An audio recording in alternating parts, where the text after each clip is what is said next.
Investigative hearing is a part of law-making process in contemporary constitutional system, which requires a personal presence and allows for an interactive discussions between the participants.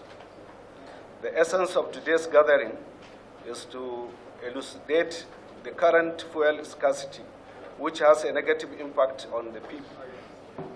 As well as we are all aware, fuel queues has recently caused gridlock in most of our major cities, affecting traffic movement. Some fuel stations are locked, while the few that are open have long queues of motorists waiting to buy fuel. This situation is not different in the capital city, Abuja, and our major cities, where the majority of filling stations are short and motorists spend hours in the shop struggling to buy from few that are open. It is a fact that this problem is as a result of the importation of adulterated PMS, which is confirmed to have a high percentage of methanol. Even though methanol is a regular additive in petrol, but it is usually blended to acceptable quantity. The recent supply are in excess of this additive, of which it's resulted in consequences, in its injuries to our fragile economy and the generality of our citizens. The House of Representatives at plenary expressed much concern over the development and mandate the committee to conduct investigative hearing on the matter. I therefore call on the GMD, NNPC Limited, to respond to the resolution of the House. This investigation, as I said, is in respect of the adulterated premium motor spirit across the country. We would like you to give us all that you know from A to Z,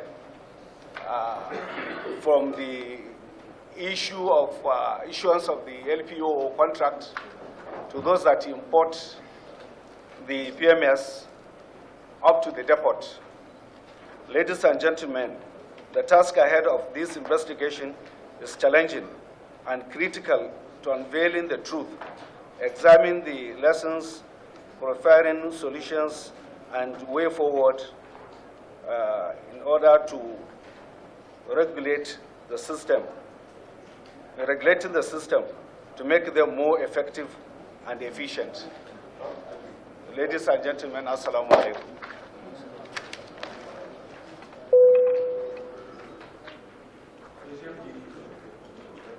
You can quickly, what I want you to do is to quickly respond. The whole country would like to know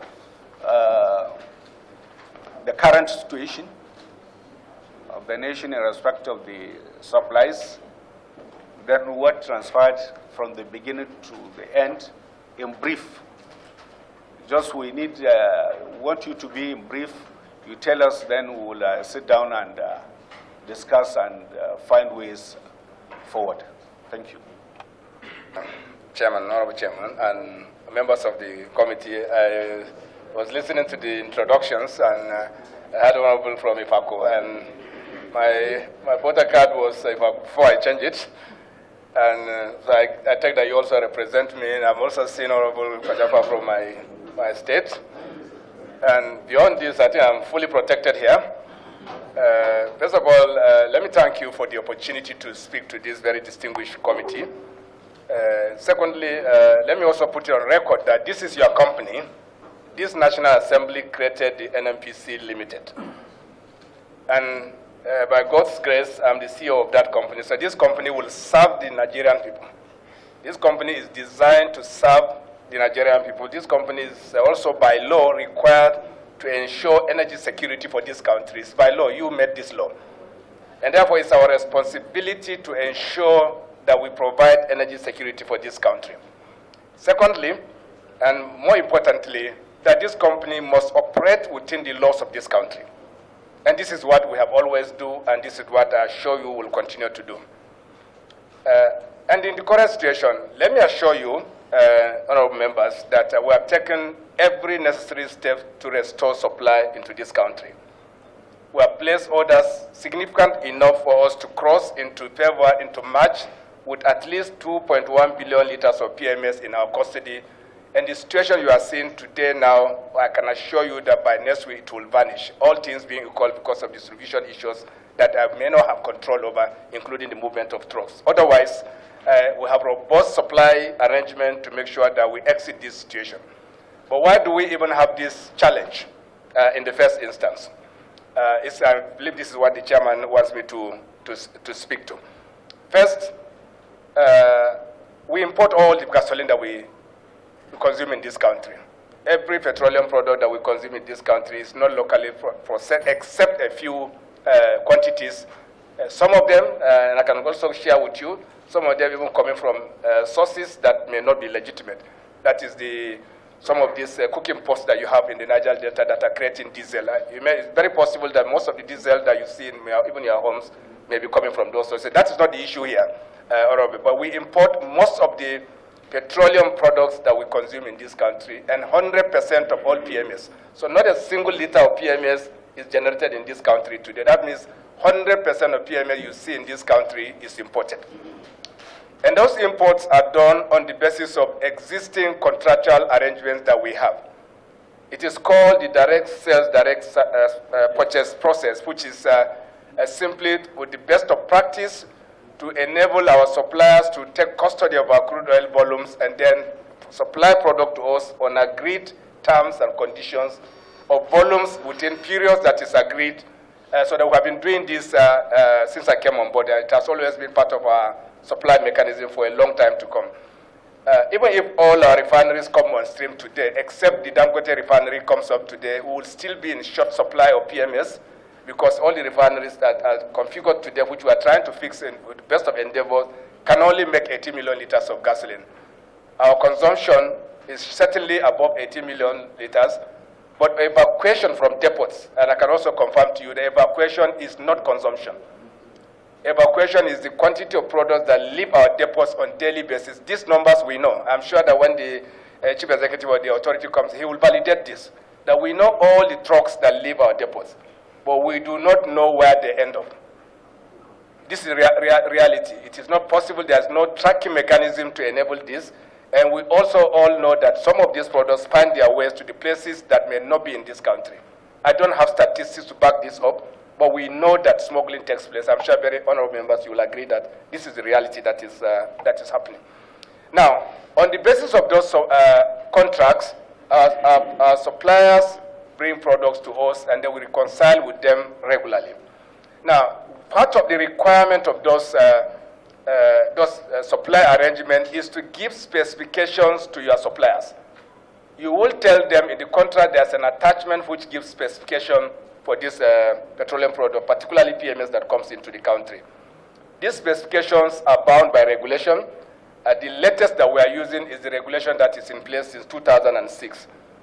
And I'm sure when the CEO comes, he may throw lights on it, but if he doesn't, I know for sure that the Petroleum Industry Act has also provided for a review of those standards and specifications so that ultimately we can come to world standard and world class. But the current specification we have is what is the subject of all our import arrangement. So all our partners were given those specifications. On the basis of this, those imports were made. And at the load port, because before a vessel leaves the load port, they have to declare that those products meet our specification. So they will send it to COMD, the importer, and confirm that this is the specification you asked us to do.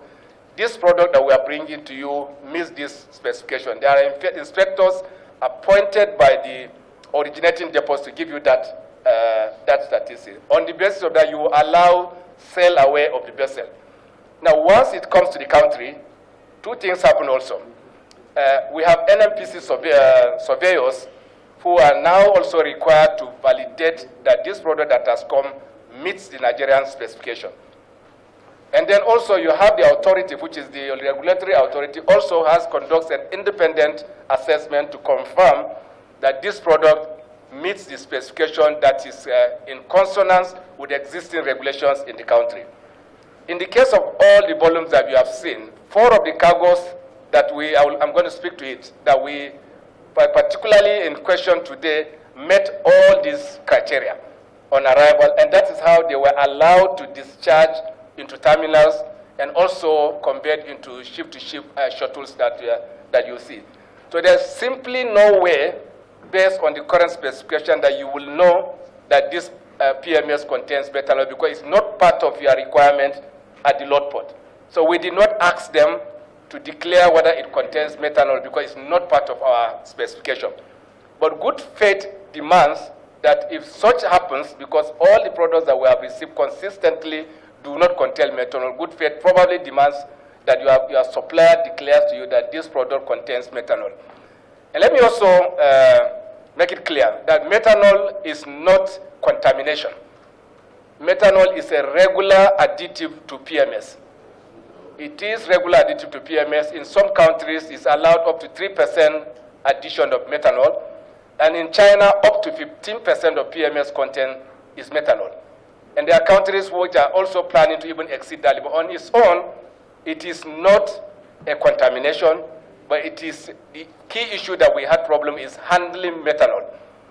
If we knew, we will not accept this because we know that we have an inability to manage methanol in our country. Anytime methanol comes in contact with water, it emulsifies. That's what the brown thing that you have seen in the social media people carrying out. Once it gets in contact, it's a chemical process. Once it gets in contact with water, it turns to a different chemical. In these advanced countries, they have no need because their handling system is designed in such a way that there will be no contact between water and methanol that is contained in PMS. We have a number of challenges, Honorable. Let me also highlight it so that I can save your time. In all depots in the country today, once you evacuate product from the line, you pack it with water because of our peculiar environment. I don't want to talk about the negatives, but simply, and I need to disclose to you, that people pack it with water because when you leave PMS in the line, some people will come and tamper with it. So no one leaves petroleum in the pipeline except NNPC that we do between Atlas Copy and Tomosimi because we have to consistently pump product on that line. Even that, once we are sure that no more product will come, we'll pack the lines with water. So contact between water and methanol is almost unavoidable in the Nigerian depot management system. So every depot, I'm sure you can cross-check this subsequently, Honorable, every depot has a way of managing this water that comes into its facility. They check it every morning before they start any loading operation. And not only that, in fuel station, I don't know if some of us own filling station before, but I can tell you that every filling station in this country has challenge of managing water. And anytime it gets in contact with water, I can confirm to you that methanol will combine to, it will emulsify and become the challenge that we are seeing on the table. So, but what did we do? We didn't know until our inspecting agents on the 20th of January, to be precise, called our attention to the fact that they are seeing emulsification in some of the depots and that this may be a cause of concern. That is how we went ahead to check all the deliveries that are in our hands from all the 4 vessels that came in that have already discharged and to confirm that all of them contain methanol. So what we did was to quarantine all the volumes wherever they are. In depots, those in transit in trucks, we are able to track them, that the ones that we can, the ones that didn't escape to other countries, and we're able to trace all of them and quarantine all of them. Also in the depots that we have done exactly that. And not only that, we are also expecting several other supplies to come from other sources. So we cross-check their origin and confirm that 4 other vessels are coming from the same shipping, from the same terminal that loaded this, and we rejected all of them. They did not even sail into our waters. So and that means that when you quarantine 4 cargoes of at least 60,000 metric tons, and then you have another one, some of them carrying up to 120,000 metric tons, it's a huge gap that it will create in terms of supply. And that is why you saw those the shortages that you will see is because we have to stop the distribution of those products, inject new products, isolate the ones that we can utilize, and then ultimately the supply process continue. That's why you are seeing the relaxation that you are seeing today, is that we have continued, isolated the products that we can't utilize, injected new products, accepted those that are not coming from that timeline. Let me also add, distinguished chairman and honorable members, it is also true that all the 4 cargoes originated from a single terminal. They all originated from a single terminal, and I've spoken to the press about this. But it is coming from a terminal owned by a partner or an owner that is called Litres, Luke Oil Trading and Supply Company. They are the owners of that terminal. They originated from that terminal. I have asked the CEO of the company to come and have an engagement with us. They admitted that it contained methanol. What we haven't done is for them to admit that they did not inform us. Otherwise, as a result of this situation, we stop all the cargoes from coming, and then also to stop distribution of the ones that have already reached our terminals. By no means, Honorable Chairman, we are a very law-abiding company. There is no one out there to bring this product into this country deliberately. There is no way we would have seen this methanol except your supplier decides to disclose to you. There is simply no way, because it's not part of your requirement to look for this, including our DSTP customers who supplied us this, except their supplier tells them, there is no way they will know. There are 2 reasons that will make you put methanol into this product. And probably your investigation may reveal this. I don't know what it will come up with. But I know for sure that some may blend it as a matter of regulatory requirement, as you have in Europe. And some also, you can do it for commercial reasons. 8 months ago, it is impossible for anyone to blend methanol into gasoline destined for Nigeria, because methanol is typically more expensive than naphtha, which is used for blending gasoline. But in current situation, there's a price differential that makes methanol a little cheaper than naphtha, which will make suppliers typically will blend, and they will get commercial value from it. I don't know what the case is, but these are the 2 reasons why anyone can blend methanol. Otherwise, distinguished chairman, we are available to work with you. I can assure you that we have taken every necessary steps to make sure that we maintain supply sufficiency. And as I have just reiterate for the benefit of Nigerians, that we have robust supply plan. By the end of this month, we will have up to 2.1 billion liters of PMS in country, on spec, not just on spec, that they will not contain methanol. And I assure you that we are doing everything, working with the authority, the regulatory authority that you created, and also working with the other government security agencies to normalize the distribution. As usual, Chairman, let me also put it on record that what we always call panic buying is nothing. When people who go to the station to normally buy 2,000 naira worth of product, as soon as they see this situation, when they come in, they buy 5 times that volume. And they will make sure that they fill their tanks. And for all of us, even those who own more than 1 car, everybody will bring out all the cars in his cars that are parked. And what you simply have is that you just see all these cars in all the filling stations, and of course it creates the supply disruption. But I'm assuring Nigerians that we have a robust supply plan. There is no need for bringing out your car from the homes. When you get into field, just buy what you need, because I can assure you that will contain this situation. I don't know, Chairman, if I've addressed all your concerns. Thank you very much. Thank you, Mr. Chairman. Well, we'll have time, hopefully, to go look at the document. Sorry, I was just corrected. It's 5 cargoes that were rejected, not 4. Thank you, sorry. Yeah, just for the records, yes. Thank you. Thank you, Mr. Chairman. Now, hopefully, we will have time to digest the document submitted by the GMD. And my reading from what the GMD has said today, which is consistent with the press release it gave initially, about the source of the petroleum product from Antwerp, then discharged here in Nigeria. But my takeaway from here is, going forward, is the agencies, NNPC, going to update the specifications? Because like you have told us now, methanol, like 8 months ago, will not, nobody will complain about it. And you also have mentioned the fact that methanol is not, depends on the country, it's used for blending. Okay, now, since you didn't have it in your specification before, going forward, are we going to update it so that it will be a requirement? Because for the importers, it was not a requirement. The quantity was not a requirement. The quantity of methanol for blending was not a requirement. Is it that going forward, this will be taken on board? Because now you have mentioned naphtha, the mentioned methanol. The prices can also change tomorrow. So we'll not have too much of one and it becomes an issue. So the question will be, is it that we're going to now update those specifications? Because it's very clear from what you have told us.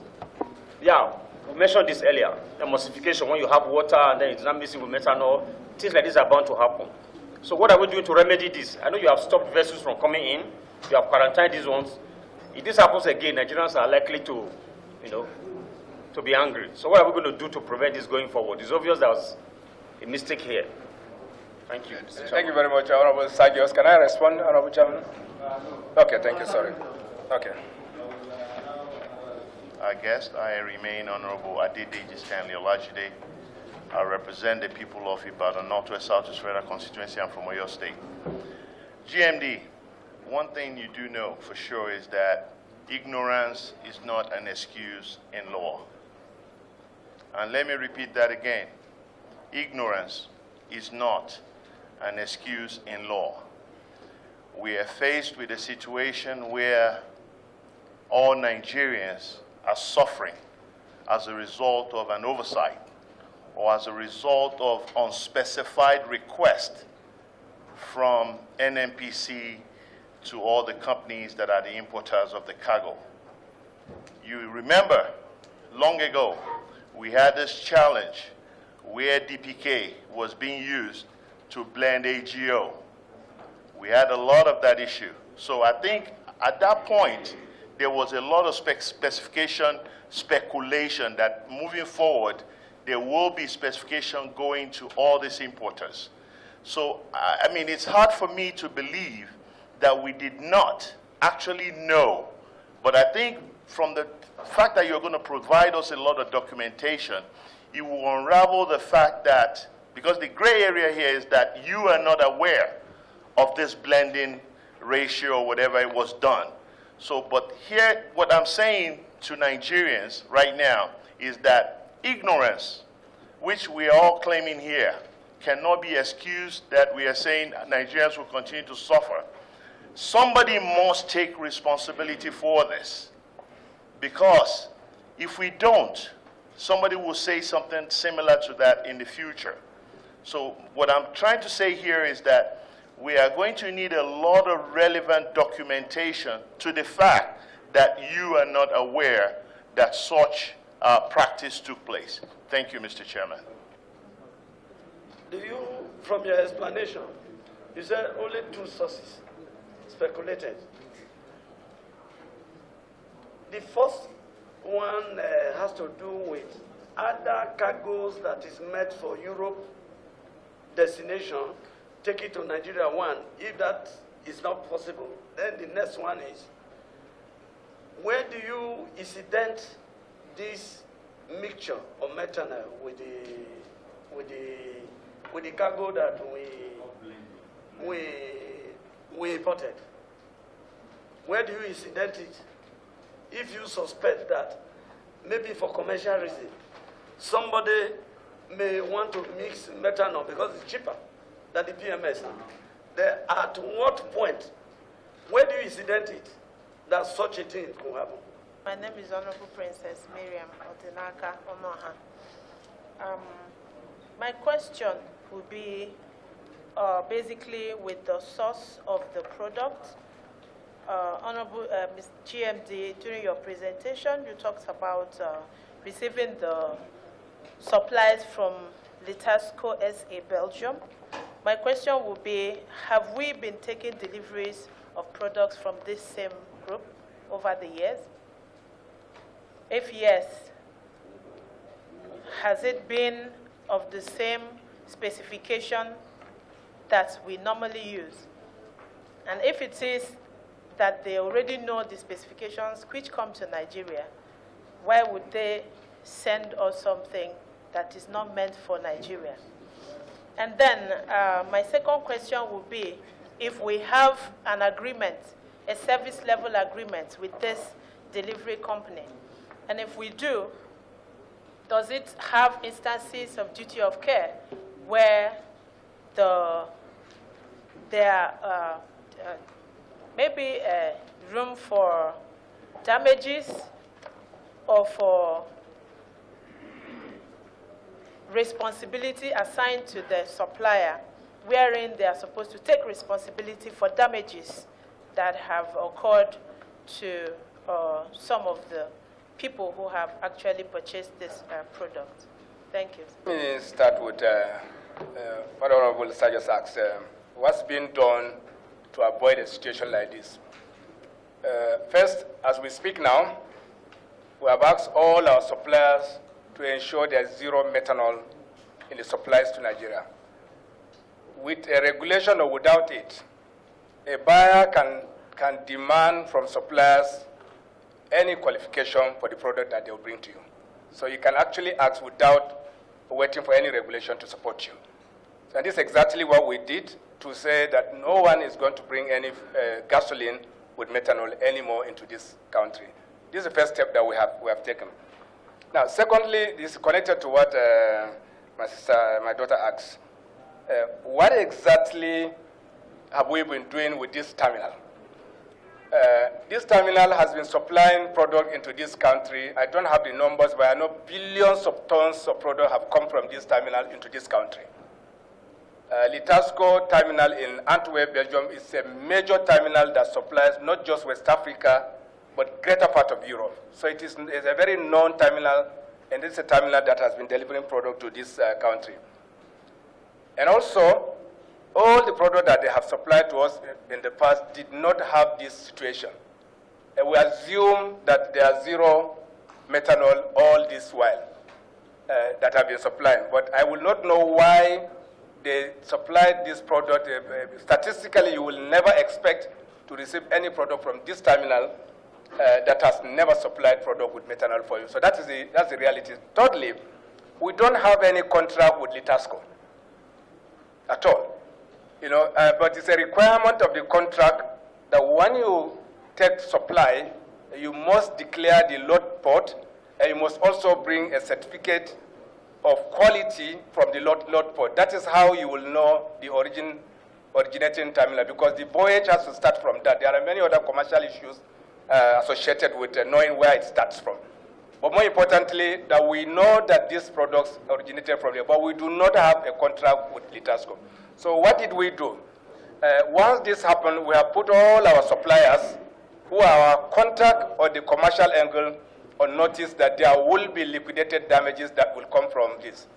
And also, it is also typical practice that once you file liquidated damages that your supplier direct supplier didn't cause, he will transfer that to the next person until it gets to the originating supplier. So it's a back-to-back arrangement that is always done, so that once you file on one of them, it will go to the last man. I do not know how many people are in the chain. In this PMS supply business, in one cargo, you can have 3 sellers. You can have 2. You may also have only one. So it's further inquiry that will tell us that from whose hand did it move to whose hand until it gets to us. Every one of them will transfer the liquidated damage to the last person until it gets to the originating supplier.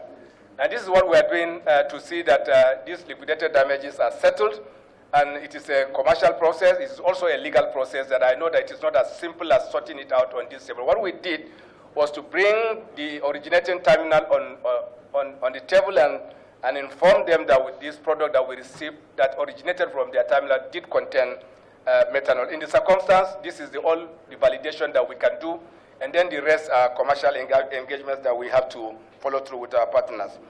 Then there's a question around, is it designated for EU market? And it was brought to us, Honorable, no, it is not designated for EU market. Every country has its blending requirement, but what I said about putting methanol as a requirement of legislation is that in some countries, blending companies are required to put at least 3% methanol in the fuel. Because you are blending in their country, in the country of origin, if that is the requirement in such terminal, that you do have to put 3% methanol, or any number that is by legislation in those countries. So whether or not your customers will accept it or not is a different matter. I know they have some waivers that they can get in most of these. I don't know the details, but I know some things like this may happen. And of course, could it have been a commercial consideration? Absolutely, that's the two possibilities that it may be meeting requirements, or it must also be taking advantage of a commercial arbitrage that will always exist once the blending companies have differentials that are obvious. And around the question around ignorance is not an excuse. There's absolutely no ignorance in this, honorable member. We have said that this product meets our specification. Every test that we need to do, we have done it to make sure that this product meets our specification. And the only good faith, that is what I say, only good faith of your supplier will tell you, or some kind of intelligence information that you have. Otherwise, there is no way you will know that this product will contain methanol. Could we have asked in the first instance to have methanol-free methanol to begin with? This may be the question that may be relevant, because it is possible that knowing fully well that our terminals are very poor practice of managing water, ordinarily it should not be a problem, that we may have considered making methanol zero a basic requirement, and I think this is what we did precisely. Thank you very much, honorable members. Thank you, Mr. Chairman, my honorable colleagues. I remain Abubakar Maki Eleman. I'm from Jigawa State. I represent Malam Kaukama Federal Constituency. Mr. MD, did NNPC Limited pay for insurance? One. Then secondly, you had made mention that there is 4 companies that imported this product from Belgium terminal. What step or what position did you take immediately in respect of those companies to avoid future occurrence, or to be a lesson to the other partners that you deal with in importing the crude oil? Thank you.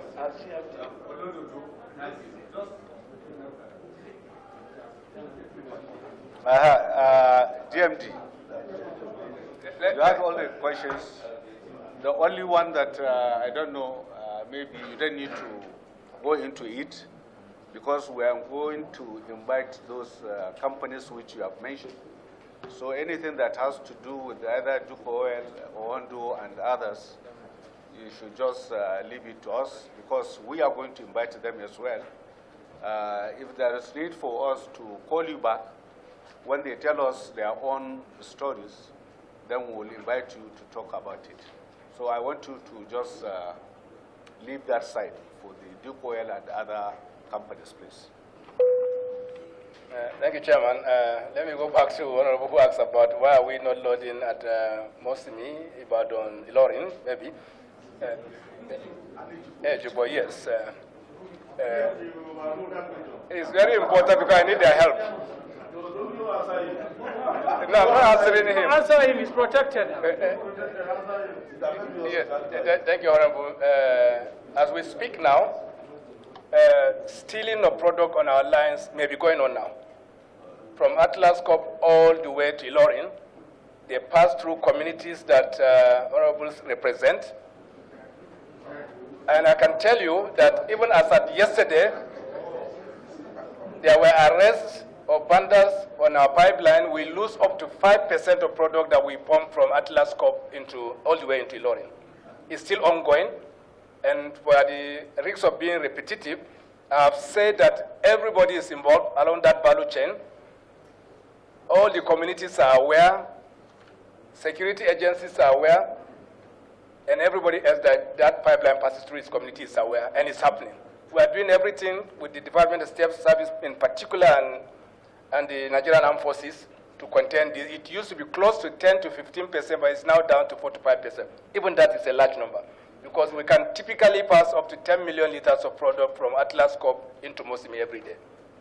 Now, once in a while, we have to remove the insertions and restore supply, because once that incident becomes at a level that we can't bear, we stop pumping into Mosimi and all the way into Ibadan, into Lorry. So I need your help to community mobilization so that some of these people are put on the table for us to see. And secondly, Honorable, I agree with you that I shouldn't speak about the suppliers and all the adverts that you have seen in the media, but it's very good for me to clarify this moment. There's no way Dick Oil will come out. Dick Oil is company owned 100% by the NNPC.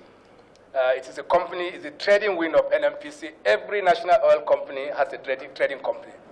This is our trading company. Part of the reform that you have put in place is to grow this company subsequently to become the equivalent of ADNOC trading, Aramco trading, and the rest of. This is where we are going, Honorable, that you may have to, you will see a different situation as soon as the transfer of assets of the corporations are complete. So there's no way Duke Oil will come out and claim lack of responsibility for what happened. Secondly, what our partners is very good to address this, but when they come, you can ask them. What they are saying, which I have also accepted, is that they are saying, I brought the product that is based on your specification, and therefore I did not bring adulterated product. This is the point they are making. And I've also said that we did not test for methanol, both at the load port and also by NNPC and the regulatory authority. I was very clear on this. What they are saying is that what I brought met your specification.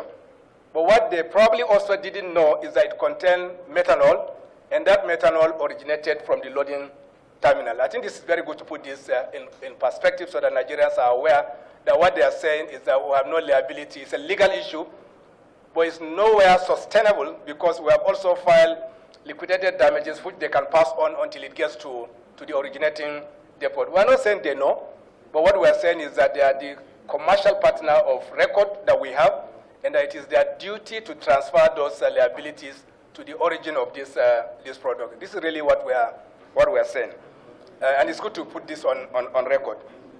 Secondly, what step are we taking to ensure this doesn't happen? I've already said that it's a basic requirement now that no one will bring any product that contains methanol. But mind you, it's not the only oxygenate that is introduced to PMS. So that means there's a comprehensive review required by regulation so that standards come to world class, which is not within the purview of the NNPC. And I'm sure that, and I'm also aware that the regulator is working on process of putting the right regulation in place so that we have clear visibility around the requirements that we need to have in this country. And then, I don't know if I've answered all. Yeah? Insurance, whether the cargoes have insurance. Typical practice is the cargo is safe that you are insuring. You are not insuring for quality because you will expect that your partner will meet those requirements. It's part of the requirements of the transaction. That there's an insurance because we are doing CIF, mind you. They are delivering to site, so we have no burden of insurance on this cargo as long as it arrives our time. So we will have no need of insuring those cargoes coming to Nigeria. It is the supplier's burden to insure it. We only accept from them once they arrive and declare notice of readiness to discharge to us. So we have no liability, therefore we have no need for any insurance. But we know that typically every supplier will insure this cargo until it gets to us. No, GMD. Yes, Honorable. I was very clear during my last press review, and let me also repeat again for this purpose. First, we did not know that this product contained methanol. We absolutely didn't know. Your investigation will give you the reality at the end of the tunnel. And once you have this situation and you withdraw volumes in the market, you will have supply disruption. It comes with consequences. We are very conscious of the consequences that will come with it, the queues that you are seeing, the disruption of economic activities that is very, very obvious, and also in terms of the liquidated damages that can be a legal process where you may not be able to recover your position. So we are aware of this. We regret this situation, and of course it is completely unavoidable. We didn't see it coming. I apologize to Nigerians that we didn't see this coming. Thank you very much. And I'll repeat. I think, honorable colleagues, I think we are okay.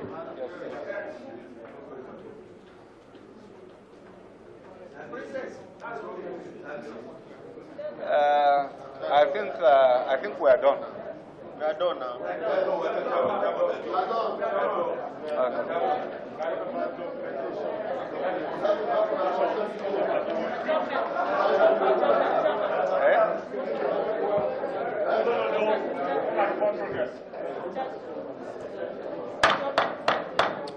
Motion for adjournment.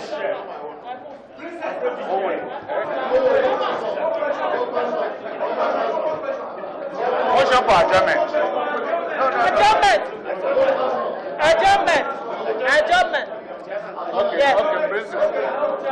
Thank you. Just I'm coming. GMD, is there anything you want us to know, apart from all that has been said and everything that has been asked? Is there anything you want us to know, apart from what we have discussed? Yes, Chairman. What I want you to know is that we are here to serve you. It's our job to serve the Nigerian people. Within the ambits of the law, we will follow all rules, we will follow all regulations, and we will meet all standards. And we will cooperate with you to unravel the very bottom of this transaction so that ultimately we don't get exposed. But more importantly, and I'm also reassuring you that we are doing everything possible to ensure local production. That's the solution to this.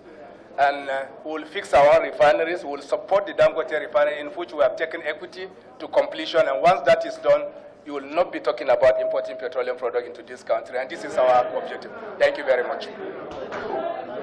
Okay, thank you. Who is going to move the motion for adjournment? My name is Honorable Princess Miriam Odinaka Onoha, represent Alamba, no Onimo, Okigwe Federal Constituency. I'm from Imo State.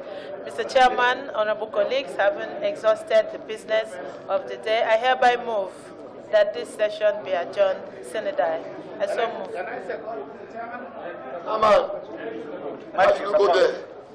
Thank you, Chairman, Deputy Chairman, my honorable colleagues. I am Abubakar Maki Eleman. I second the motion heavily moved by my honorable colleague that the sitting should be adjourned sine die. I so second. Thank you. Those in support say aye. Those against say nay. Any? The ayes have it.